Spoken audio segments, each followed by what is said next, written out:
recommendations have been received that the pension system, the national pension system for government employees needs to be improved. I propose to set up a committee under the Finance Secretary to look into this issue of pensions and evolve an approach which addresses the needs of the employees while maintaining fiscal prudence to protect the common citizens. The approach will be designed for adoption by both central and state governments. ये video है संसद से वित्त मंत्री का। जब उनसे pension के बारे में सवाल किया गया तब उन्होंने कहा कि पेंशन की समीक्षा के लिए उन्होंने कमेटी का गठन कर दिया है और उस कमेटी की रिकमेंडेशन के बाद पेंशन में अन्य सुधार किए जाएंगे। आज जो हम आपके लिए अपडेट लेके आए हैं वो राज्यसभा में वित्त मंत्री से एक बार फिर पूछा गया, क्या सरकार ने कर्मचारियों की सेवानिवृत्ति से पहले उनके आखिरी वेतन की 40 से 50 यानी 40 से 45% रकम पेंशन के तौर पर देने पर अपना विचार कर लिया है? तो ऐसे में वित्त मंत्री का जो जवाब आया वो चौंकाने वाला है।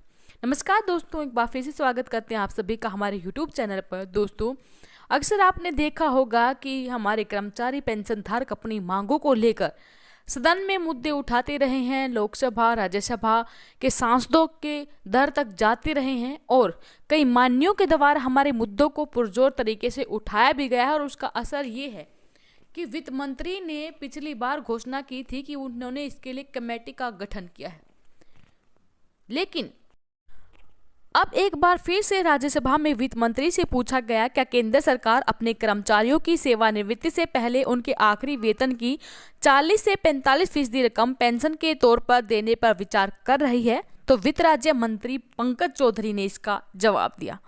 जी हाँ दोस्तों, वित्त राज्य मंत्री पंकज चौधरी इसका जवाब देते हुए कर्मचारी पेंशन धारकों की सारी उम्मीदों पर पानी फेर गए। देश में पुरानी पेंशन लागू कराने के लिए केंद्र और राज्य सरकारों के कर्मचारी संगठन एक साथ आ गए हैं।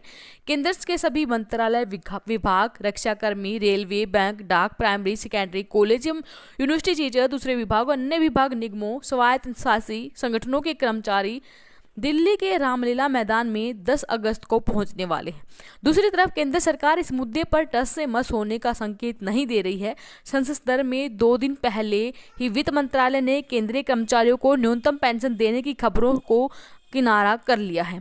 राज्यसभा में वित्त मंत्री से पूछा गया कि क्या केंद्र सरकार अपने कर्मचारियों की सेवानिवृत्ति से पहले उनके आखिरी वेतन की 40 से 45% रकम पेंशन के तौर पर देने पर विचार कर रही है?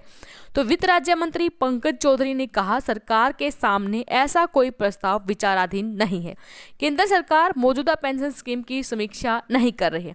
अब सवाल ये खड़ा होता है कि क्या सरकार पुरानी पेंशन पर सियासत में जोखिम उठा रही है? क्योंकि कर्मचारी संगठनों ने 2 टूक शब्दों में कहा कि वो संसद में दिए गए जवाब के बावजूद ओपीएस की मांग से पीछे हटने वाले नहीं हैं। ओपीएस के लिए गठित national joint council of action NJCA की संचालन समिति के राष्ट्रीय संयोजक एवं स्टाफ साइड की राष्ट्रीय परिषद जेसीएम के सचिव शिव गोपाल मिश्रा ने कहा, केंद्र सरकार संसद में ये बात कह रही है कि ओपीएस लागू नहीं होगी। इसमें चिंता की कोई बात नहीं है। सरकार ये कर रही है कि कर्मचारियों के आखिरी वेतन की 40 से 45% रकम पेंशन के तौर पर देने पर विचार नहीं है।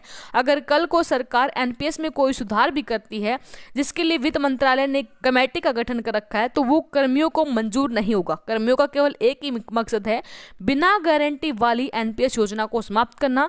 केंद्र सरकार को कर्मियों की मांग पर परिभाषित एवं गारंटी वाली पुरानी पेंशन योजना को बहाल करना होगा।